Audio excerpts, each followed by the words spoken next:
अस्सलामुअलैकुम, welcome to my YouTube channel. I hope आप ठीक होंगे और मैं भी ठीक हूँ। और आज मैं आपके साथ रूट पार्ट क्यूट का लास्ट पार्ट शेयर करने वाली हूँ। और कुछ लोगों ने मुझे बोला कि क्रेज़ी वाइफ का एक और पार्ट बनाना चाहिए, तो डोंट वरी, इसका लास्ट पार्ट होने के बाद मैं इन दोनों स्टोरी का एक स्पेशल पार्ट ज़रूर बनाऊँगी। वो भी बहुत जल्द 1-2 दिन तक मैं इंशाल्लाह बना दूँगी। और उसका एंड बस ऐसे ही होना था, उसमें मज़ीद हम क्या ही ऐड कर सकते थे। वैसे तो स्टोरी जो होती है वो एक लस्सी की तरह ही होती है ना, उसमें जितना ज़्यादा पानी डाले जाओ बस वो पतली होती जाती है। लेकिन फिर क्या ही फ़ायदा, मज़ा थोड़ी आता है। इसलिए उसका एंड यही था। और इसका एंड भी जल्दी है, क्योंकि ये एक शॉर्ट स्टोरी है, इसलिए हम इसको मज़ीद लॉन्ग नहीं कर सकते थे। पहले मैंने इसका एक पार्ट ज़्यादा ही बना दिया था, तो आई होप आप लोग समझेंगे। ये बस एक शॉर्ट स्टोरी थी, इसको हम ज़्यादा मज़ीद लॉन्ग नहीं कर सकते। और अगर आप बोलेंगे तो फिर इंशाल्लाह हम एक नई स्टोरी बना ही लेंगे और उसमें वो सब कुछ हो जाएगा जो कि आप करवाना चाहते हैं मुझसे। तो चलें हम अपनी स्टोरी को स्टार्ट करते हैं। और स्टोरी पसंद आए तो लाइक और कमेंट ज़रूर कीजिएगा। कमेंट ज़रूर ज़रूर ज़रूर ज़रूर ज़रूर ज़रूर ज़रूर कीजिएगा और चैनल को सब्सक्राइब कर लीजिएगा। ये शादी के बाद वांगजी का पहला ही दिन था अपने ससुराल में। और अब वो सुबह-सुबह सबके साथ ब्रेकफास्ट के लिए बैठा ही हुआ था। नवंबर का ठंडा सा महीना था और पता नहीं उन लोगों को क्या ही मसला था जो वो इतनी सुबह-सुबह ही ब्रेकफास्ट करते थे। पता नहीं क्या ही है, इतनी तो सख्ती फौजियों की फैमिली में भी नहीं होती जितनी यहाँ पे पुलिस वालों की थी। और एक मामा ही थी जिन्होंने सबको बस अपने आगे ही लगाया हुआ था। सासू माँ जो ठहरी और वो गाँव से थीं और गाँव के लोग इतना भी जल्दी उठ जाते होंगे, वांगजी के तो ख्वाबों-ख्यालों में ही नहीं था। और अब कैसे वो आधा सोया और आधा जागा हुआ बस वैसे ही बैठा हुआ था।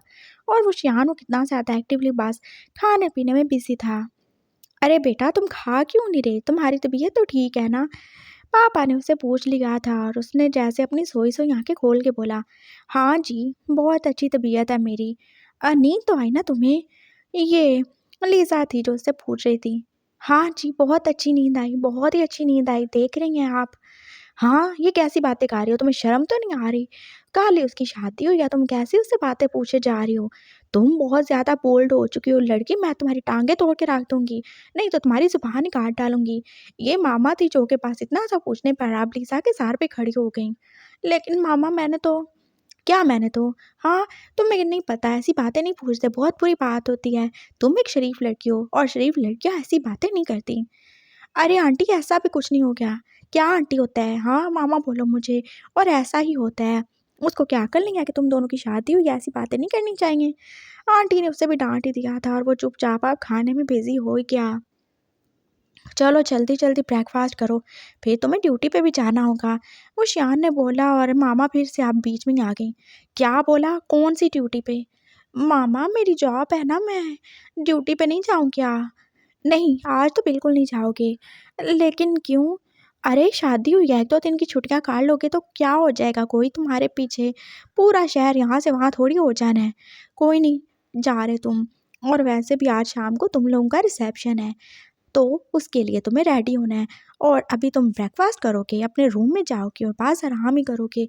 देखो कैसे तुम्हारा छोटा-सा मुँह निकल आया है।" सासू माँ ने बोला था और वांगजी चुप ही हो गया। "चलो जल्दी से आप खाना खाओ, भूखे नहीं रहते।"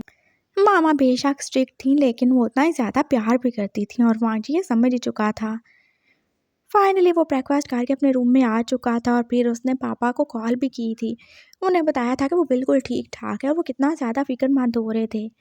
"कहीं उसने तुम्हारे साथ" उन्होंने बात जैसे अधूरी छोड़ दी कि "नहीं, नहीं, मेरे साथ ऐसा-वैसा कुछ भी नहीं हुआ, मैं एकदम ठीक हूँ।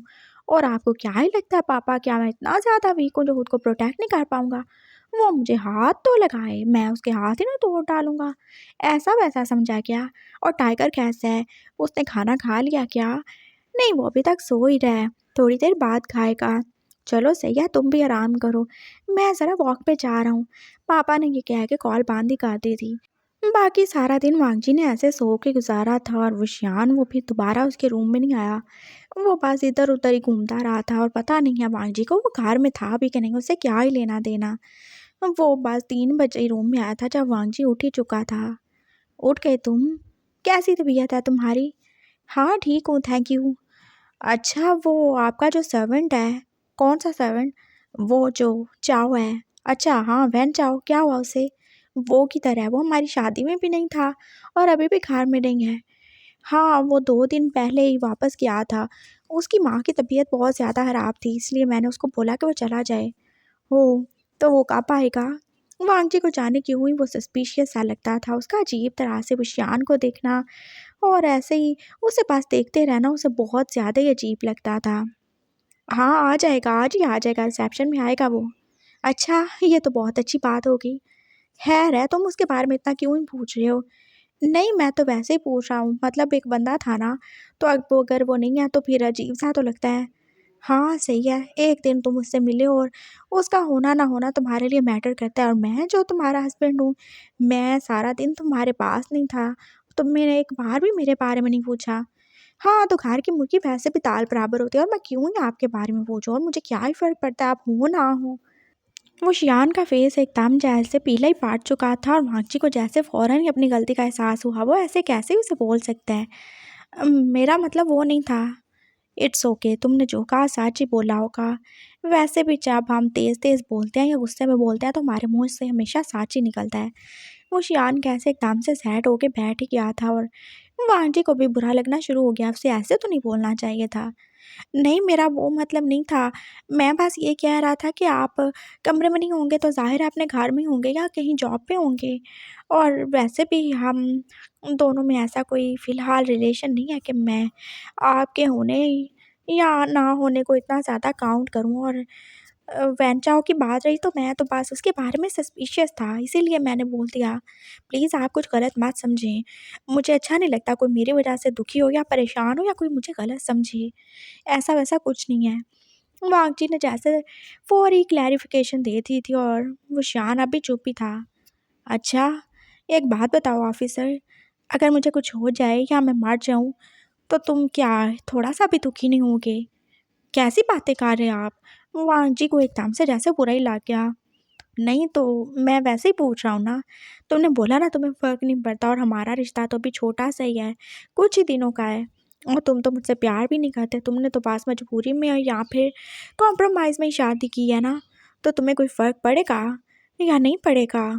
अगर मैं मर जाऊँ, बकवास बंद ही करें, जो भी आपके मुँह में आ रहा है बोले जा रहे हैं। वांजी ने एकदम परेशान हो के उसके मुंह पे हाथ ही रख दिया था और वो शियान ने उसका हाथ पकड़ के उस पे केसी काट ली। तो तुम्हें बुरा लगेगा? तुम्हें फ़र्क पड़ेगा? थोड़ा सा तो इम्पोर्टेंट हूँ ना मैं तुम्हारे लिए।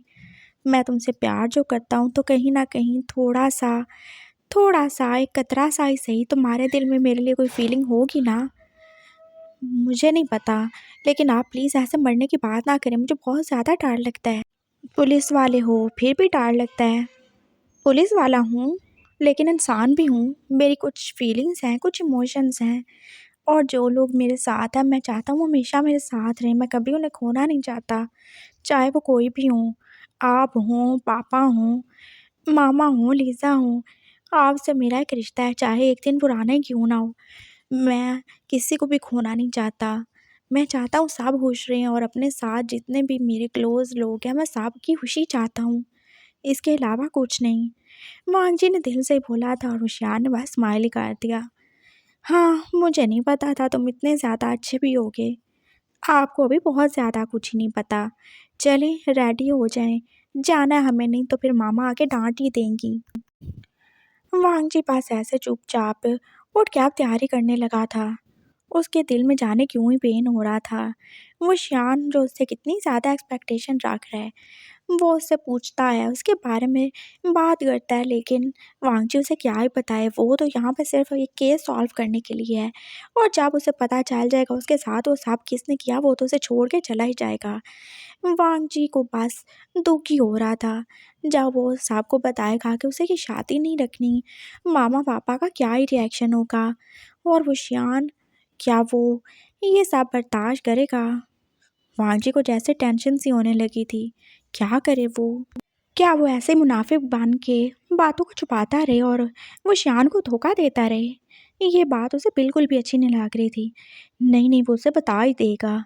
हाँ, अभी बता देगा। वो ज़्यादा देर उसे धोखे में या अंधेरे में नहीं रखेगा। वो नहीं चाहता कि वो उससे बहुत ज़्यादा एक्सपेक्टेशन रख ले और बाद में जब वो सारी एक्सपेक्टेशन टूट जाए तो उसे दुख ही हो। चाहे वो उससे प्यार नहीं करता, लेकिन वो उससे दुख भी नहीं दे सकता। हाँ, बिल्कुल नहीं। मैं अभी बता दूँगा, बिल्कुल बता ही दूँगा। वो शियान जो कि यहाँ से वहाँ बस घूमे ही जा रहा था और उसे और भी कितने सारे काम थे। और वांगजी उसके पीछे-पीछे। मुझे आपसे बात करनी है ना, सुने। अरे तो जाके रेडी हो ना, मैं देखो अभी बिज़ी हूँ। हम लोगों ने जाना है और अभी तक शायद सारी तैयारी नहीं हुई। और वो लीज़ा का ड्रेस भी लेके आना है, उसका वो ख़राब हो गया पहले वाला। अच्छा सुनिए ना, बस एक छोटी-सी तो बात है। अरे यार, क्या है बीवियों की तरह पीछे-पीछे घूम रहे हो? बोला है ना सुन लेता हूँ, ऐसी कौन-सी इम्पोर्टेंट बात है? हाँ, तो बीवी हूँ तो बीवियों की तरह घूमूँगा नहीं क्या? उसने जैसे चिढ़ के ही बोला था और मामा जो कि पास ही खड़ी हैं, साहब सुन ही रही थी। उसकी बात सुन ही लो, क्या मसला है तुम्हें? मामा प्लीज़, मैं लीज़ा के साथ जाने वाला हूँ। मुझे नहीं पता, मेरी बात सुने। अच्छा सुन लूँगा, अभी तुम जाओ अपने रूम में जाओ, मैं आ जाता हूँ थोड़ी देर में, फिर तुम बता देना मुझे। हाँ ठीक है, आ जाइएगा, मैं वेट कर रहा हूँ। वो रूम में चला गया था और रुझान अब्बास वहाँ से यहाँ फिर से घूमना ही शुरू हो गया था। पता नहीं इसे क्या ही बात करनी है, सुन ही लेता हूँ। वांगजी बस रूम में बैठ ही गया था और वो बस हिम्मत ही बना रहा था, बस उसे बता ही दूँगा, रिसेप्शन से पहले-पहले ही। बहुत ज़्यादा धोखा नहीं दूँगा मैं उसे। तभी एकदम से दरवाज़ा खुला था और वांगजी की जैसे हिम्मत अब जवाब ही देने लगी थी। वो कैसे हँसते-मुस्कुराते इंसान को एकदम से दुखी कर देगा वो। जानता है वो शियान उसे कितना ज़्यादा ही प्यार करता है। वो उससे नहीं बोल सकता। उसकी आँखों में देख के, उसको फेस करके तो बिल्कुल भी नहीं। उसने जैसे दरवाज़ा खुलते ही वो दरवाज़े की तरफ बैग ही गाड़ ली थी। वो अपनी आँखें बंद करके जैसे खुद को हिम्मत ही दे रहा था। नहीं वांगजी, तुम ये कर सकते हो। तुम्हें ये करना ही होगा। तुम उसे धोखा नहीं दे सकते। उसकी लाइफ़ है और तुम्हारी लाइफ़ है। तुम दोनों को धोखे में नहीं रख सकते। वांगजी ने बस आने वाले के बोलने का इंतज़ार नहीं किया था और वो बोलना शुरू ही हो गया था। आई एम सॉरी सर, मुझे आपको कुछ बताना है। मैं आपको धोखा नहीं देना चाहता और मैं आपको ये बताना चाहता हूँ कि मैं आपसे प्यार नहीं करता। मैंने बस ये शादी एक समझौते के लिए किया, ये सच है। लेकिन मैं हमेशा आपकी वाइफ़ बन के नहीं रहूँगा। मुझे सिर्फ़ उस इंसान का पता चलाना है जिसने आपको और मुझे इस तरह से बदनाम करने की कोशिश की, जिसने हमारे इमेज को ख़राब करने की कोशिश की और इसी वजह से मुझे आपसे शादी करनी पड़ी। अपनी इज़्ज़त को बचाने के लिए मुझे माफ़ कर दें। मैं इतना बुरा नहीं हूँ कि आपके साथ अच्छी बीवी होने का दिखावा करता रहूँ, मैं आपकी उम्मीदों को बढ़ाता रहूँ। मुझे माफ़ कर दें, लेकिन मैं चला जाऊँगा, मैं नहीं रह सकता। आई एम सॉरी, प्लीज़ आप दुखी मत होइएगा, आप बहुत ज़्यादा अच्छी हैं, आपको कोई भी मिल जाएगी। लेकिन आप मेरी वजह से दुखी मत होइएगा, मुझे माफ़ कर दीजिएगा। मैं क्यों माफ़ करूँ तुम्हें? पीछे से आने वाली आवाज़ ने वांगजी को एकदम आँखें खोलने पे मजबूर ही कर दिया था। वो एकदम पीछे मुड़ा था और वहाँ कोई और नहीं, मामा ही खड़ी थी और वो कैसे उसकी जानिब गुस्से से देख रही थी। मामा, आप? हाँ, मैं। मुझे नहीं पता था तुम ऐसे बोलोगे, ऐसे करोगे। मैं तो बस तुम्हें बुलाने ही आई थी और तुमने क्या ही समझा मैं होशियार हूँ। मामा प्लीज़, देखिए यही सच है। मैं सब बता चुका हूँ। मैं आपको भी धोखा नहीं देना चाहता था, इसलिए मैं सबको बता देना चाहता हूँ। लेकिन मैं पहले उन्हें बताना चाहता था। ऐसे मत करो वांगजी। मामा एकदम मुड़ी थी और उन्होंने दरवाज़ा अंदर से बंद ही कर दिया था। क्या हो करूँ मामा? क्या हुआ? वांगजी ऐसा मत करो। मेरा बेटा पहले बहुत ज़्यादा दुखी है, वो पहले बहुत ज़्यादा ही टूटा हुआ है। उसे मज़ीद मत तोड़ना। अगर तुम उसे छोड़ के चले गए तो वो तुम्हारे बिना नहीं रह पाएगा। प्लीज़ उसके साथ ऐसा मत करो। मामा ने जैसे उसके आगे हाथ ही जोड़ दिए थे और वांगजी ने उनके हाथ पकड़ लिए। मामा ऐसे मत करें, आप बड़ी हैं, आप मेरी माँ हैं। प्लीज़ आप ऐसे मत बोलें। मैं कैसे उनके साथ रहूँ? क्यों नहीं रह सकते? तुमने बोला ना समझौते की शादी है, तो क्या तुम समझौता नहीं कर सकते हो? मेरा बेटा इतना अच्छा है कि जल्दी तुम्हें उससे प्यार हो ही जाएगा। वो तुम्हारे दिल में अपनी जगह बना लेगा, लेकिन तुम ऐसे उसे छोड़ के मत जाओ। वो बहुत अकेला है। उसकी ज़िंदगी बहुत ज़्यादा परेशानी से गुज़री है। उसकी लाइफ़ में कोई भी नहीं है तुम्हारे अलावा। क्या बोले जा रही हैं मामा? हाँ, सही बोल रही हूँ। तुम जानते हो, हमने कितने साल पहले ही उसकी एंगेजमेंट कर दी थी और वो लड़की उसे काफ़ी ज़्यादा अच्छी भी लगती थी। वो उसके बचपन की दोस्त थी और वो कितना ज़्यादा एक-दूसरे से क्लोज़ थे। वो उसे अपनी वाइफ़ एक्सेप्ट कर ही चुका था। हाँ, अभी वो छोटे थे इसलिए हम उनकी शादी नहीं कर पाए। लेकिन फिर जानते हो क्या हुआ? उसे अचानक ही किसी ने मार डाला। क्या? हाँ, उस लड़की को किसी ने मार डाला और हमें आज तक पता नहीं चला उसे किसने मारा। और वो शियान, उसने कितना ज़्यादा ही सदमा लिया था, उसको तो जैसे इस बात पे यकीन ही नहीं आ रहा था। तुम जानते हो, उसका नर्वस ब्रेकडाउन होते-होते बचा था। Oh my God! हाँ, सच बोल रही हूँ मैं। और उसके बाद हमने जितनी बार भी उसके लिए किसी ना किसी को पसंद किया, या तो उनके साथ कुछ हो जाता था या वो मार ही जाते थे। और सिर्फ़ यही नहीं, जो भी उसके क्लोज़ आने वाला बंदा था, चाहे वो हमारे नौकर ही क्यों ना हो, पता नहीं उनको क्या होता था, लेकिन उन सब के एक-एक करके बहुत ही मिस्टीरियस तरीके से मर्डर ही होते रहे। ये सब मुझे पता है आंटी, उन्होंने मुझे बताया था। हाँ, तो तुम क्या चाहते हो? वो फिर से टूट जाए, वो फिर से अकेला हो जाए। उसका दिल बहुत ज़्यादा कमज़ोर है। तुम जानते हो अभी तक 2 बुलेट्स हैं, वो उसकी बॉडी के अंदर ही हैं। व्हाट? क्या बोले जा रही हैं मामा आप, ऐसा कैसे? और ये कब और क्यों ही हुआ? ऐसा तब हुआ था जब हमारी एक सर्वेंट थी नीनी, जिसको हमने बस रखा था। वो कितनी अच्छी, कितनी प्यारी लड़की थी। वो शियान को अपना भाई मानती थी और वो कितने अच्छे तरीके से उसका ख़्याल रखती थी। लेकिन फिर क्या ही हुआ, जब वो शियान अपनी सर्विस के लिए जा रहा था तो हमने घर में एक छोटी-सी बस पार्टी रखी थी। नीनी वहाँ पे बस वो शियान से बात ही कर रही थी कि अचानक किसी ने उसके ऊपर फायर ही कर दिया। वो शियान बस उसको बताना चाहता था, वो उसके आगे हो गया और 3 गोलियाँ तो उसे लग ही चुकी थी। Oh my God! और फिर नीनी का क्या हुआ? नीनी तो मार ही चुकी थी।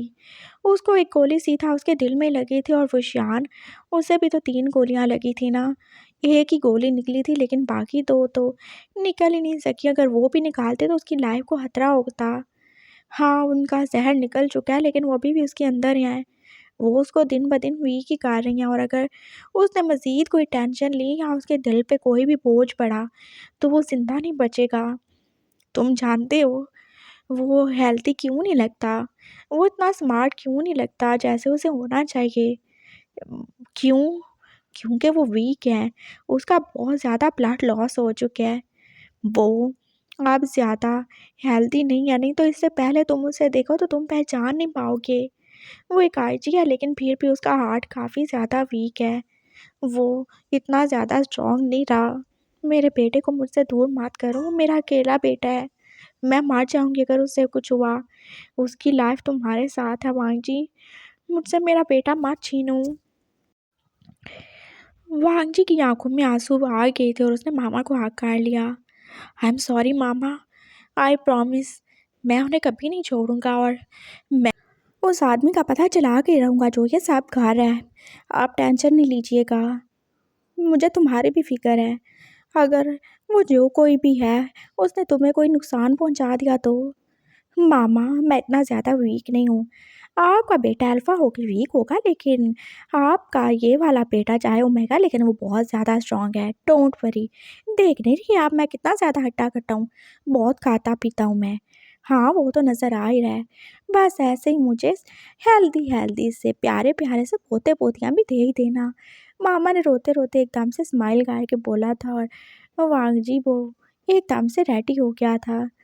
मामा देख रही थी वो दिल का बुरा नहीं है और फिर आहिस्ता-आहिस्ता हम किसी के साथ रहें तो ज़रूर ही उसके लिए दिल में जगह बनी जाती है और वो शान के लिए भी उसके दिल में जगह बनी जाएगी। मामा बस जा ही चुकी थी उसे थैंक्स बोल के और वांग ने अपने आंसू ही साफ किए। उसने अपने सामान की तरफ देखा था जो वो बस पैक करने वाला था। कोई सामान पैक नहीं करना, मुझे कहीं पे नहीं जाना, मैं यहाँ पे ही रहूँगा। मैं अपने हस्बैंड के साथ रहूँगा। ऑफ़िसर वांगजी के हस्बैंड को कोई कुछ नहीं कर सकता, बिल्कुल भी नहीं। उसने पक्का इरादा कर लिया था और अब वो रेडी होने के लिए जा ही चुका था। हाँ, आज वो अच्छे से रेडी होगा। उसका दिल जो विशियान की तरफ से साफ़ ही था और जो कहीं कहीं उसके दिल में शक था कि शायद विशियान ने ऐसा किया, वो ख़त्म हो ही चुका था। हाँ, ये सब उसी ने किया होगा, वो जो कोई भी था। वो कोई भी अच्छा इंसान नहीं है और उसी ने वो शियान और वांगजी को दूर करने के लिए ये सब किया होगा। शायद वो डर गया होगा, कहीं वांगजी और वो शियान एक ना हो जाएँ इसलिए उन दोनों को फँसाने की और उन्हें बदनाम करने की कोशिश कर डाली उसने। वांगजी का दिमाग अब चाल ही पड़ा था। हाँ, बिल्कुल ऐसा ही है। वो सब अब रेडी होके हॉल में पहुँच ही चुके थे और वांगजी ने आज फिर से व्हाइट ही पहना हुआ था और वो शियान उसकी तरफ देख ही रहा था। अभी तो वांगजी का मूड कितना ज़्यादा ही अच्छा था और वो कैसे उसकी तरफ स्माइल करके देख भी रहा था।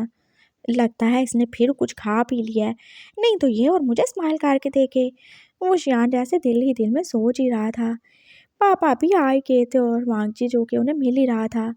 इतने ज़्यादा दांत किस खुशी में निकल रहे हैं तुम्हारे? पापा ने उससे ऐसे गले लगे लगे पूछा था। क्यों पापा? मेरा रिसेप्शन है, मेरी शादी हुई है, क्या मुझे खुश नहीं होना चाहिए?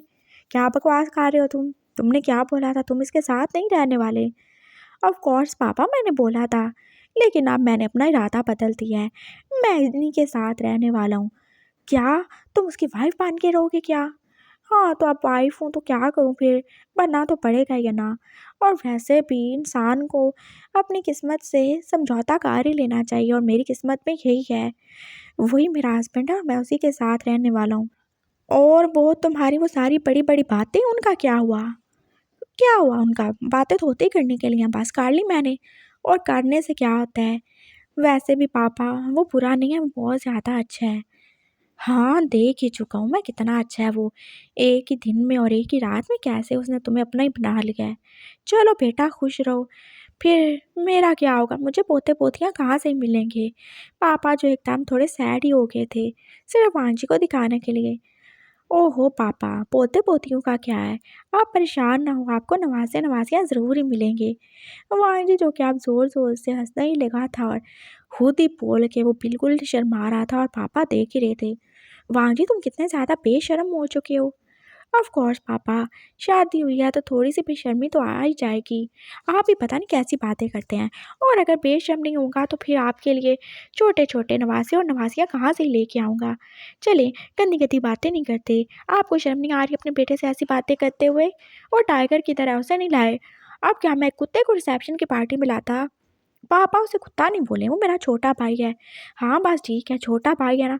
अब मैं उसकी शादी करूँगा और चलो, तुम ना सही वो तो मुझे पोते-पोतियाँ दे ही देगा। हाँ, हाँ, 4 टाँगों वाले बहुत सारे पोते-पोतियाँ देगा आपको, करवा दें उसकी शादी। वाह जी, अब दोबारा से आके स्टेज पे बैठ ही गया था वो शियान के साथ, और सब लोग जो कि अब उन्हें मुबारक ही दे रहे थे। थोड़ी देर में ही वहाँ पे अब लाइव स्ट्रीम होना शुरू ही हो गई थी। फाइनली सब लोग अब डांस करने वाले थे और इसके बाद उन लोगों को खाना खिला के अपने-अपने घर ही भेजना था ना। हॉल में बस ऐसे थोड़ी-थोड़ी हल्की-हल्की रोशनी थी और लाइट्स जैसे मद्धम-मद्धम सी चाल ही रही थी, और वांगजी और वुशियान जो कि अब साथ में ही थे। तुम्हें डांस आता है ऑफिसर? वुशियान ने उससे पूछ ही लिया था। आता तो नहीं है बट मैं ट्राई कर लूँगा। आपको आता है क्या सर? मुझे भी नहीं आता, लेकिन क्या है बस एक दूसरे का हाथ पकड़ के थोड़ा-सा आगे अब पीछे इधर-उधर घूम लेंगे, बस हो जाएगा डांस। हाँ, ये सही है, जो दूसरे करेंगे हम भी उनकी तरफ देख के कर लेंगे। वांजी ने भी ऐसे ही हाँ में हाँ मिलाई थी और वो शियान देख ही रहा था, वो उससे कोई भी आर्ग्यू नहीं कर रहा। वो ऐसे ही उसका हाथ पकड़ चुका था और फिर जैसे उसने दूसरा हाथ उसकी कमर में डालना चाहा था, लेकिन उसे वांजी की इजाज़त चाहिए थी। अगर वो फिर से किसी घोड़े की तरह बुतक के उसे लात मार गया तो फिर वो क्या ही करेगा? क्या देख रहे हैं? इधर नहीं हाथ रखते, यहाँ पे रखते हैं। उसने मुशियान का हाथ पकड़ के खुद ही अपनी वेस्ट पे रख लिया था और मुशियान के लिए एक नया झटका ही था। ओह! तो यानी ये भी थोड़ा-थोड़ा मेरी तरह ठरकी हो ही रहा है। उसने बस थोड़ा-सा स्mirk करके स्माइल करके इतना सा ही सोचा था। वो दोनों ऐसे ही बस एक दूसरे की आंखों में आंखें डाले अब डांस ही कर रहे थे और वांगजी देख रहा था। वो शियान की पलकें एक बार भी नहीं झपकी, वो कैसे उसके चेहरे को बस देखे ही जा रहा था। वांगजी फील कर सकता था उसकी आंखों में अपने लिए प्यार को, और ये प्यार जो कि उसकी आंखों से सीधा वांगजी के दिल में उतर रहा था। सिंपल वाला डांस तो ख़त्म हो ही चुका था और अब पेपर डांस की बारी थी। Oh no! ये तो कुछ ज़्यादा ही। वांगजी तो थोड़ा-सा अब हिचकिचा ही रहा था। वो देख रहा था अपने स्मार्ट से हस्बैंड को, वो कैसे ही उसे उठा पाएगा अगर वो पेपर डांस में हार गए तो? Oh no! वो मैं नहीं कर सकता। उसने जैसे ही एकदम से बोला था। क्यों नहीं कर सकते? मेरा मतलब है मेरा वेट ज़्यादा है, आप कैसे मुझे उठाएँगे? कम ऑन, अब मैं इतना ज़्यादा भी वीक नहीं हूँ। हाँ, तुम थोड़े ज़्यादा हेल्दी हो लेकिन कोई नहीं, हो ही जाओगे। हाँ, तो हेल्दी क्यों ना हूँ, पुलिस ऑफ़िसर हूँ मैं। आपकी तरह थोड़ी हूँ जो बस ऑफ़िस में बैठ के हुक्म चलाऊँ। वो आंटी ने एकदम से मुँह ही बनाया था। अच्छा ठीक है ना जानू, उठा लूँगा, क्या हो गया है? और अब पेपर डांस की बारी थी और वो दोनों ऐसे ही एक दूसरे के करीब से करीब होते जा रहे थे। फाइनली वो पेपर जो छोटे से छोटा ही हो गया था और वो शियान ने एकदम से वांग जी को जैसे अपने बाजू में उठा लिया था। वो ऐसे ही उसको उठा के आज जैसे थोड़ा-थोड़ा डाँस खा ही रहा था और वांग जी ने अपने बाजू उसके गले में डाल दिए। "डर रहे हो क्या?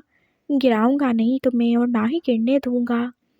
मैं तुम्हें सँभाल सकता हूँ, लेकिन मैं हैवी हूँ, कोई हैवी नहीं हूँ और जिससे प्यार हो, वो तो हमेशा ही हमें जैसे फूलों की तरह ही लगता है। तुम भी तो मेरे लिए ऐसे हो जैसे फूलों का कोई छोटा-सा बुके हो। हाँ, हाँ, बस खा ले मज़ाक।" तो वांग जी थोड़ा-सा स्माइल करके अब उसको आगे काट चुका था और वो ये वाला डांस भी अच्छे से कर ही चुके थे। वांग जी जो कि अब नीचे उतरते-उतरते जैसे गिरने ही वाला था और शियान ने उसे फिर से पकड़ ही लिया। ओहो! ऑफ़िसर को तो देखो फिसलता ही जा रहा है। हाँ, फिसलूँगा ना। जब अगला बंदा ऐसे बटर लगाने वाला होगा तो फिर मुझे तो फिसलना ही है। मैं तुम्हें कोई भी बटरिंग नहीं कर रहा। हाँ, मुझे सब भी पता है। हाँ, अब जानू तुम्हें सब भी पता है। हर चीज़ का पता है तुम्हें, सब भी जानते हो लेकिन मेरा प्यार जो है ना वो ही तुम्हें नज़र नहीं आता। मेरी दफ़ा तुम अंधे गूंगे और बहरे हो जाते हो। वो शियान ने बोला था और वांग जी बस स्माइल करके रह गया। हाँ, बोल लेने दो जितना इसको बोलना है बोल ही लेने दो। वांग जी अब इसको रात को वो भी मज़ा चखाएगा। फिलहाल उसे जो समझना है वो समझ ले। क्योंकि वांग जी को पता है जब एक चीज़ हमें इतने ज़्यादा इंतज़ार के बाद और इतने ज़्यादा मिन्नतों तरलों के बाद मिलती है तो फिर तो उसकी और ही वैल्यू होती है। और वांग जी अपने प्यार को ऐसे ही प्रेशियस बनाना चाहता था अपने हस्बैंड वुशियान के लिए। वो ऐसे ही उसके करीब खड़ा था और फिर जैसे उसका पाँव एकदम से वुशियान के पाँव के ऊपर ही आ गया। उफ, अंधे हो गए हो क्या? देख नहीं सकते? वो शियान ने जैसे दर्द से बोला था और वांग जी जो के फिर गिरते गिरते बचा था और आपकी बार वो शियान ने उसे आगे काट लिया था। वैसे ये बहुत अच्छा तरीका है, ऐसे गिरते रहा करो। मुझे ऐसे तुम बहुत ज़्यादा अच्छे लगते हो। गिरता हुआ? अरे पागल, गिरते हुए नहीं, ऐसे मेरे ऊपर गिरते हुए और मेरे साथ इतना ज़्यादा क्लोज होते हुए। वो शियान उसे ऐसे ही हक के खड़ा था और वो भी कितना टाइटली। रोशनी इतनी ज़्यादा नहीं थी लेकिन बाकी लोग उन्हें देख के पास स्माइल ही कर रहे थे और वांग जी जो के पास थोड़ा सा स्माइल करके वो शान से एकदम अलग होने ही वाला था। उसने एकदम से क्या ही देखा था, वहाँ दूर ही कोई खड़ा था और जिसके फेस पे मास्क ही था और उसके हाथ में गन जो वो नहीं दोनों की तरफ पॉइंट आउट किए खड़ा था। वांग जी एकदम से जैसे डर ही गया था। ओ नो, कहीं ये वो ही तो नहीं। वो कितना ज़्यादा परेशान हो गया था। वो शियान जो कि उसे ऐसे ही हाँक किए वो खड़ा था। उस शख्स ने अभी तक गोली नहीं चलाई थी और वांग जी को यही बात हैरान ही कर रही थी। भला वो शख्स अभी तक फायर क्यों ही नहीं कर रहा? वांग जी ने अपना एक हाथ जो कि वो शियान के शोल्डर पे रखा था और दूसरा हाथ जो वो आहिस्ता-आहिस्ता से अपने बेल्ट के पास अटैच किए हुए रिवॉल्वर की तरफ लेके जा रहा था। वांग जी को पता चल चुका है वो आदमी जो भी है वो शियान को कुछ भी नहीं करना चाहता। वो हमेशा उस बंदे को ही नुकसान पहुंचाएगा जो कि वो शियान के साथ होगा। ये कोई हो ना हो, ये शियान का कोई बहुत ही ज़्यादा साइको किस्म का लवर होगा। कोई ऐसा जो कि उससे बहुत ज़्यादा प्यार करता है और उसे किसी के साथ देख ही नहीं सकता। अरे आप हट भी जाओ, क्या मुझे चिपके खड़े हो? वो शियान एकदम से पीछे हुआ था और वांग जी का हाथ अभी रिवॉल्वर तक पहुंच ही चुका था और उस शियान के पास पीछे होने की दौड़ थी कि एकदम से फायर हो ही चुका था। वो फायर सीधा जाके जैसे वांग जी के शोल्डर पे ही लगा था और वो शियान जैसे शॉक रह गया। ऑफिसर वांग जी, क्या हो गया तुम्हें? वांग जी अभी तक नीचे नहीं गिरा था लेकिन उसने जल्दी से अपना रिवॉल्वर निकाल के उस बंदे की तरफ फायर कर ही दिया था। कमीने मनहूस, मैं तुम्हें छोड़ूंगा नहीं। वो ऐसे दर्द और गुस्से से ही बोल रहा था और उसने सिर्फ एक फायर नहीं किया था, उसने 4-5 गोलियां इकट्ठे ही उस बंदे पे चला दी थी। जो भी हो, मरो जहन्नुम में जाओ तुम। वो ऐसे बोल के आप अपना रिवॉल्वर नीचे फेंक चुका था और फिर वो नीचे बैठ ही गया। Oh my God! ये तुम्हें क्या हो गया? कौन था वो? वो शियान जैसे परेशान सा हो गया उसके पास ही बैठ गया। मैं ठीक हूँ सर, मैं ठीक हूँ, मुझे कुछ नहीं होगा। मैंने बोला था ना मैं इतना ज़्यादा वीक नहीं हूँ। Oh my God! वो कौन था? एकदम से जैसे सारी लाइट्स ऑन हो चुकी थी और वो सारे लोग जो कि वांग जी के करीब ही आ रहे थे लेकिन वांग जी ने उन्हें रोक दिया। मुझे कुछ नहीं हुआ, मैं ठीक हूँ। सर मुझे ले जाएँगे हॉस्पिटल में।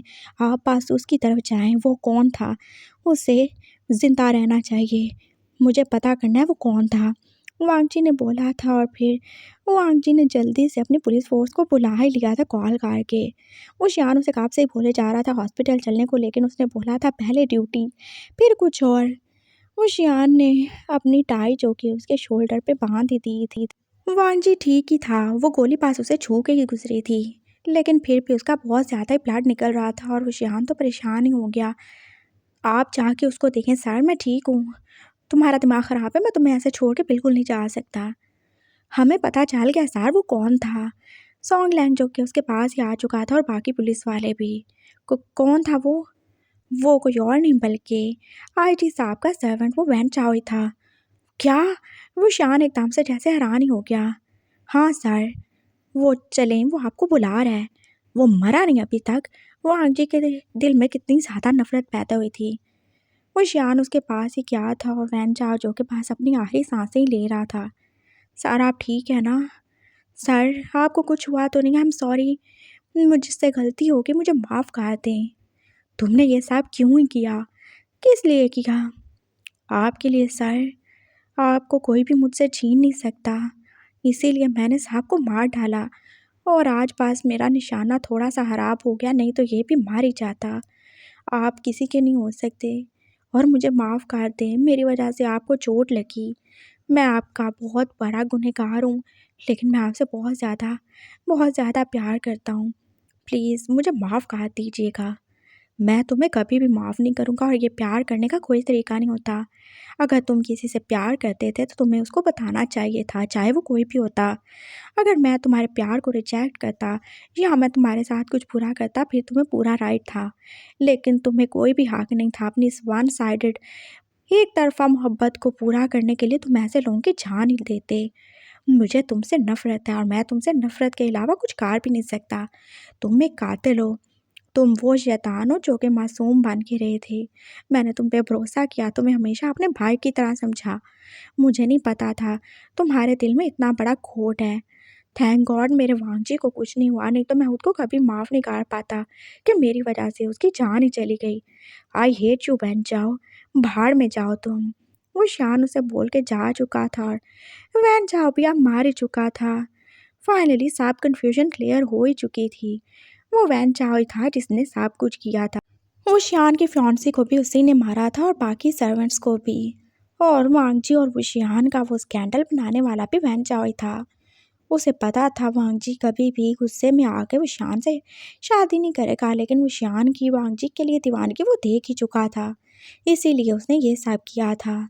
हाँ, कॉफ़ी में भी उसे ड्रग नहीं दे सका, लेकिन उससे पहले ही वो उसके कमरे में ऐसी थोड़ी सी गैस जरूर ही रिलीज़ कर चुका था जिससे कोई भी ओमेगा अपनी हीट में आ जाए और अगले बंदे को वो अट्रैक्ट ही करे या फिर वो अपना होश ही खो दे, और इस सब में वो कामयाब हो ही चुका था। और जब वांगजी ने अपना होश खोया था तभी तो उसने वो सारी पिक्स ले ही ली थी। उसने बहुत ही चालाकी से ये सब किया था। उसे नहीं पता था जब वो जाएगा तो पीछे से ये सब हो जाएगा, वो शान शादी कर लेगा और तभी उसने वांगजी को मारने का फैसला किया। सब क्लियर हो ही चुका था। वांगजी जो बस 2 दिन हॉस्पिटल में रहा था, अब घर आ ही चुका था। वो शियान जो उसको बार बार सॉरी बोले जा रहा था और वांगजी ने बोला था भला ऐसी भी क्या बात, इसमें क्या ही गलती, अगर मैं उस दिन सामने से नहीं हटता तो तुम ठीक होते ना। हाँ तो फिर क्या आता, वो फिर भी मुझे मार ही देता। और अच्छा है ना, कुछ नहीं होता, मैं ठीक हूँ। ये गोलियां लगना तो बस हमारे पुलिस वालों की शान होती है, हमारे लिए मेडल होते हैं। हाँ लेकिन ये जब ड्यूटी पूरी करते हुए लगे तो ना कि किसी और की वजह से, तो वो भी ड्यूटी थी। क्या वो क्रिमिनल नहीं था? क्या वो मर्डर नहीं था? उसको मारना क्या ड्यूटी नहीं थी? और पुलिस वाले तो हमेशा ही ड्यूटी पे होते हैं, है ना सर? हाँ सही कह रहे हो। और ये क्या है? उसने जैसे वांगजी के सामान की तरफ देखा था जो वो उस दिन बैग में पैक करके भूल गया था। ये, तुम मुझे छोड़ के जाने वाले हो? तुम जाने वाले हो कहीं क्या? वो शान जैसे एकदम से परेशान हो गया। हाँ मैं जाने वाला हूँ। तुम ऐसा नहीं कर सकते ना ऑफिसर वांगजी, देखो मैं तुमसे इतना ज़्यादा प्यार करता हूँ, मैंने तुम्हें कुछ भी नहीं बोला, तुम्हें तंग नहीं किया, तुम ऐसे कैसे मेरे साथ कर सकते हो? प्लीज़ मुझे छोड़ के मत जाना, मैं तुम्हारे बिना नहीं रह सकता, मेरी लाइफ में और कोई भी नहीं है, मुझे मत छोड़ के जाना। अरे सर पूरी बात तो सुन लिया करें, मैं जा रहा हूँ, लेकिन मैं जा रहा हूँ अकेला नहीं, आप भी साथ जा रहे हैं। मैं कहीं नहीं जा रहा। तुम क्या चाहते हो मैं तुम्हारे बाप के घर में घर तो हाथ बांध के रहूँ? ओफ़ो सर, हम कहीं नहीं जा रहे, हम बस दूसरे रूम में जा रहे हैं। मुझे ये वाला रूम कुछ ख़ास पसंद नहीं, इसलिए मैंने मामा को बोला कि हमें दूसरे रूम में शिफ्ट कराते हैं, और तभी मैंने सामान पैक किया था। आप मामा से पूछ लें, मैं अभी उनको बुलाता हूँ। नहीं, नहीं, तुमने बोला है तो ठीक ही होगा, तुम क्या झूठ बोलोगे? एग्ज़ैक्टली, यही तो मैं कह रहा था। हम दूसरे रूम में शिफ्ट होने वाले हैं, जो कि बिल्कुल हमारा रूम होगा, जहाँ पे हम अपनी बहुत सारी प्यारी-प्यारी सी फ़ोटोज़ लगाएँगे। कौन-सी फ़ोटोज़? हमने तो कोई भी नहीं बनवाई।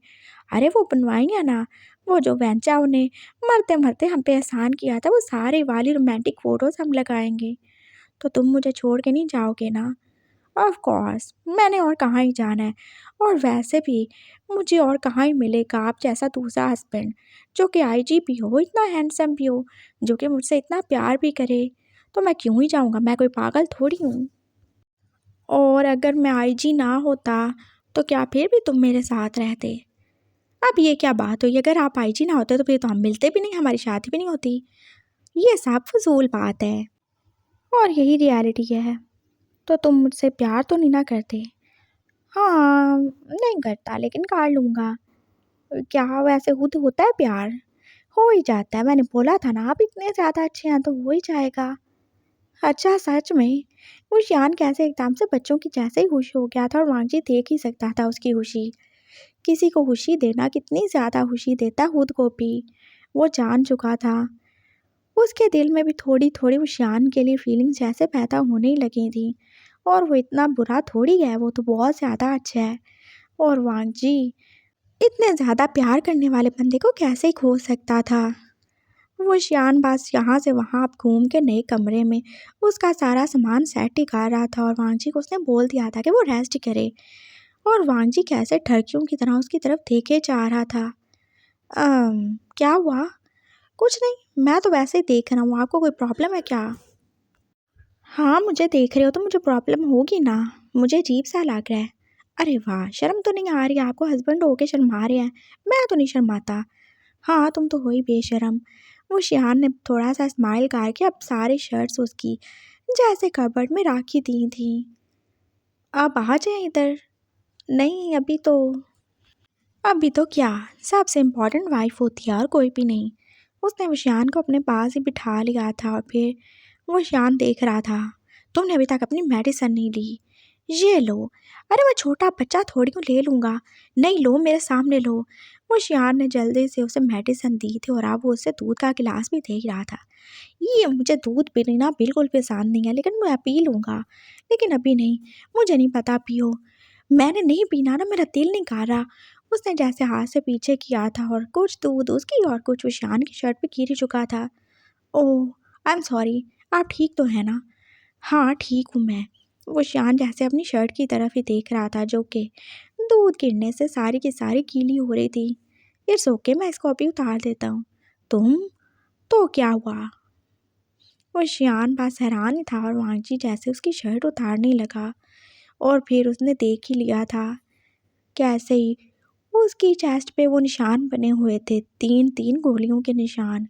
और उसे मामा की कही हुई बातें याद आईं। वो देख रहा था उसकी तरफ। ये क्या है, आपने बताया नहीं कभी? हाँ, बस वो। आप ठीक तो हैं ना? आपको इनमें पेन तो नहीं होता? नहीं, बस ठीक हूँ। बस 2 गोलियाँ अंदर ही हैं, लेकिन जहरीले लोगों से कम ही जहरीली हैं वो। वांगजी बस उसकी चेस्ट को ऐसे टच ही कर रहा था, और वो शियान का दिल, वो उसे कितना ज़्यादा तेज़ी से धड़कता हुआ फ़ील ही हो रहा था। वो शियान ने अपनी शर्ट पकड़ ली थी, और वांगजी उसकी तरफ देख ही रहा था, और फिर उसने अपनी भी शर्ट उतार ही दी थी। लाओ, मैं तुम्हें दूसरे कपड़े ला देता हूँ। नहीं, कोई ज़रूरत नहीं है। क्यों? वो शियान ने आंखें फैला के उसकी तरफ ही देखा था। बस मुझे तो गर्मी लग रही है, मैं तो ऐसे ही सोने वाला हूँ। वांगजी जैसे आराम से लेट ही गया था, और वो शियान देख रहा था उसे नवंबर में गर्मी लग रही है। वो दोनों की शर्ट रख के आ चुका था, फिर वो बेड पे आके लेट ही गया था। वांगजी जो कि उसे देख ही रहा था, उसने बिल्कुल उसे टच नहीं किया, ना ही उसे कुछ छेड़ा, ना कुछ बात की। मेरे करीब हो जाए सर, मुझे थोड़ा सर्दी सर्दी सी फील हो रही है। बट अभी तुमने कहा तुम्हें गर्मी लग रही है। वो शान जो कि अब उसके करीब हुआ था, एकदम जैसे उसकी ऐसी बात पे हैरान ही हो रहा था। हाँ, वो लाग रही थी, लेकिन अब तो सर्दी लाग रही है ना, मुझे हक काट लें। व्हाट? अरे हक काट लेना, एक बार आपको सुनाई नहीं देता क्या? देखें, मुझे सर्दी लग रही है। कैसे मैं सर्दी से काम पे जा रहा हूँ? कहाँ से काँप रहे हो तुम? अपनी बॉडी को देखो ज़रा, ये एकदम ठीक ठाक हो, फिट फाट हो तुम। मुझे देखो, सर्दी तो मुझे लगनी चाहिए। आपको क्या है, आप भी ठीक ठाक ही हैं। हाँ, बस आपने मेरे जैसे सिक्स पैक्स नहीं बनाए। उसने जैसे प्राउडली बोला था और वो शान उसकी बॉडी की तरफ देख रहा था। मेरे भी थे, बट जब वो सब हुआ तो। हाँ, पता है, बहुत ज़्यादा है। लेम एक्सक्यूज़ेस देने की ज़रूरत नहीं है। वो शान जो कि अब उसकी बॉडी की तरफ देख ही रहा था और वो जैसे उसे टच ही करना चाहता था। हाँ, हाँ, देख लें, आपने कहाँ ही सिक्स पैक्स वाली बॉडी देखी होगी, देख लें, टच कर लें।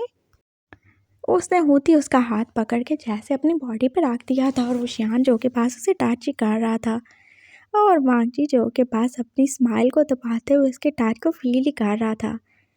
एक बार की बेइज्जती के बाद उसने दोबारा से कभी भी अपने हाथ को पार नहीं किया था। वैसे ये सिक्स पैक्स बहुत ज़्यादा अच्छे लगते हैं तुम्हारी बॉडी पे। हाँ, अच्छे लगते हैं अगर आपने रहने दिए तो। क्या मतलब? हो सकता है आप इनको वन पैक में बदल दें या फिर यहाँ पे कुछ और ही बना दें, तो मैं क्या करूँगा? व्हाट? क्या ही बोले जा रहे हो तुम? वो शान की समझ में कुछ भी नहीं आया। जब मेरी बैली में आपका बेबी होगा तो तब कैसे रहेंगे सब? ओह माय गॉड, तुम कितने ज़्यादा शेमलेस हो चुके हो। वो शान तो रेडी पड़ गया था और वांगजी जैसे आप हंसने वाला था। फिर उसे याद आया, हाँ जी, घर में एक जवान लड़की है। खुद को कंट्रोल कर लिया था उसने। वो शान उसकी तरफ देख ही रहा था और वांगजी जो उसके और ही करीब हो गया। आप क्या सारी बेशर्मी मैं नहीं करनी है? ये काम किसका होता है? हस्बैंड का होता है। आप तो कुछ ज़्यादा ही शरीफ बन गया, मुझसे इतनी ज़्यादा शराफत बर्दाश्त नहीं होती। कुछ करना है तो कर लें। लेकिन तुम बीमार हो? मैं कोई बीमार नहीं हूँ। समझ आई आपको, मैं ऑफिसर वांगची हूँ और मैं एक मर्द हूँ और मर्द को बिल्कुल भी दर्द नहीं होता। Oh really? यस, ऐसा ही है। ओके, फिर मुझे नहीं कहना। वो शान भी एकदम से जैसे अपने असल वाले रूप में आ ही रहा था और फिर जैसे वो वांगजी के ऊपर ही आ चुका था। वांगजी जो कि उससे और ज़्यादा करीब करके अब किसी का रहा था। आई लव यू सर, हम अच्छे से रहेंगे और आप हम बिल्कुल भी लड़ाई नहीं करेंगे। और आई एम सॉरी जो मैंने आपको बुरा कुछ बोला या फिर आपका दिल दुखाया हो तो। इट्स ओके, कोई बात नहीं। वो शान जो से किस करने में बिज़ी हो गया था और वांगजी जो एकदम से अब उसकी नेक पे उससे बाइट भी काट चुका था। अब ये क्या किया तुमने? आपने मुझे माँ किया तो मैं क्या नहीं करूँगा? ऑफ कोर्स करूँगा। हाँ, ये तो है। वो ऐसे ही एक दूसरे को किस कर रहे थे और वो शियान ने वांगजी को इतना प्लेजर दिया था कि वो तो जैसे अपने ही होंठों से अपने लिप्स को बाइट ही कर रहा था। तुम्हें अच्छा लग रहा है? हाँ, अच्छा लग रहा है। ओह अच्छा, फिर तो आगे का काम और ज़्यादा आसान हो जाएगा। वो शियान ने बोला था और वांगजी जो कि अब आंखें बांध ही काट चुका था। वो शियान उससे और खुद को बहुत आराम से ही सही लेकिन पूरे तरीके से अनड्रेस कर ही चुका था। फिर वांगजी ने एकदम से जैसे जाने क्यों ही आंखें खोल दी थी और फिर उसकी आंखें जो कि अब जो कुछ देख चुकी थी उसके बाद वो अब चिल्लाने वाला था। मैं ये सब नहीं कर सकता। क्यों? तुम कर सकती हो, इससे बहुत ज़्यादा दर्द होगा। मुझे पता है, मैंने एक दो बार वो वाली मूवी देखी थी। मैं नहीं कर सकता। बच्चों, आप कुछ नहीं हो सकता, तुमने क्या ही बोला था? मर्द को दर्द नहीं होता, तुम तो ऑफिसर वांगची हो ना। ऑफिसर वांगची को बिल्कुल दर्द नहीं होगा, डोंट वरी। वो शान इतना बोल के तो फिर से उसे किस कर ही रहा था और वांगजी को फिर कितना ज़्यादा ही पेन हुआ था और उसका दिल कह रहा था वो उसको गालियाँ ही दे जैसे वो ख्वाब में दे रहा था। लेकिन अब क्यों ही देगा वो? अरे क्या हुआ ऑफिसर, तुम ठीक तो हो? तुम कुछ बोल नहीं रहे। क्या बोलूँ मैं? क्या बोलूँ? अरे कुछ भी कर लो, काउंटिंग कर लो, कोई गाना गा लो। वाह, कितना अच्छा है, कितना अच्छा टाइम है ना गाना गाने का या काउंटिंग करने का। मुझे कितना ज़्यादा पेन हो रहा है, मैं किधर ही चला जाऊँ। अरे मर्द को दर्द नहीं होता, लेकिन ओमेगा को होता है। बहुत ज़्यादा होता है दर्द, बहुत ज़्यादा होता है। वो जैसे तेज़ी से बोल रहा था और वो उसके आँसू वो भी तो गिरे ही जा रहे थे। हाँ, पापा ने सही बोला था, कभी उसको अपने ऊपर मत आने देना। ये मैंने क्या काट डाला? Oh no! मैं लुट गया, मैं बर्बाद हो गया, तो मैं सही में लुट गया। वो जैसे बोल रहा था और वो शान उसकी बातें सुन नहीं रहा था। आप जल्दी काट लें, कितना टाइम रह गया है? तुम बस काउंटिंग करो। हाँ, ठीक है, करता हूँ काउंटिंग। 1, 2, 3, 4। उसके आगे तो उससे बोला ही नहीं जा रहा था और वो शान जो के पास ऐसे ही उसके साथ बिज़ी था। और बस थोड़ा टाइम ही लगा था और वो शियान वांगजी को छोड़ ही चुका था। बस हो गया? हाँ, हो गया है। और नहीं ना करेंगे? नो, फिलहाल नहीं, आज के लिए इतना ही काफ़ी है। वो शियान जो कि उसके पास ही आके लेट गया था और वांगजी के दिल को थोड़ा सुकून आया क्या? ये बहुत ज़्यादा मुश्किल काम है, बहुत से ज़्यादा मुश्किल है। वो ऐसे तेज़-तेज़ साँस ही ले रहा था और जब 2 मिनट के बाद वो शियान फिर से उठ बैठा था। अब क्या हुआ? सॉरी जानू, एक राउंड और करना पड़ेगा। नहीं तो बहुत ज़्यादा मसला ही हो जाएगा। Oh no! मैं तो मर ही गया और मैं तुम पे मर गया। वो शियान बस इतना बोल के फिर से वांगजी के ऊपर और वांगजी का रोना फिर से स्टार्ट हो चुका था। हाँ, बहुत ज़्यादा शौक था उसे। अच्छी वाइफ़ बनने का तो अब मज़े ले ही रहा था वो। और उसे बेचारे को तो बस रोना ही था और मज़े तो बस वो शियान के ही थे। मान जी बस अब चुप करके सब कुछ करवा ही रहा था और वो शांत देख ही रहा था अपनी इस हेल्दी सी सिक्स पैक्स वाली गोलू मोलू सी वाइफ को, जो जितना ज़्यादा खड़ूस और जितना ज़्यादा ऊपर से स्ट्रिक्ट बनता था, अंदर से वो कैसे एक बच्चे की तरह ही था। वो कैसे छोटी छोटी बात पे फील करता था और कैसे इमोशनल था, जो दिल का इतना ज़्यादा साफ था कि कभी झूठ नहीं बोलता था और उसने कैसे हर चीज़ को एक्सेप्ट ही कर लिया था। वो शियान ने बात सोने से पहले उसके कान में एक ही चीज़ बोली थी, तुम रूड हो लेकिन उससे कहीं ज़्यादा क्यूट हो। आई लव यू ऑफिसर वांगजी, I love you so much. I love you too sir, लेकिन आगे से ये पेन मत देना। ऑफ कोर्स नॉट, मैं अपनी जानू को कोई भी पेन नहीं देने वाला, बस ये पहली बार का था। मेरा ऑफिसर वांगजी बहुत ज़्यादा ब्रेव है, उसे कभी भी दर्द नहीं होता। हाँ, बिल्कुल, वो एक मर्द है और मर्द को कभी भी दर्द नहीं होता, उसने प्राउडली बोला था और फिर वो शान को हक करके सो भी गया था। हाँ, शो ही मारना ज़रूरी थी, चाहे दर्द कितना भी ज़्यादा क्यों ना हो।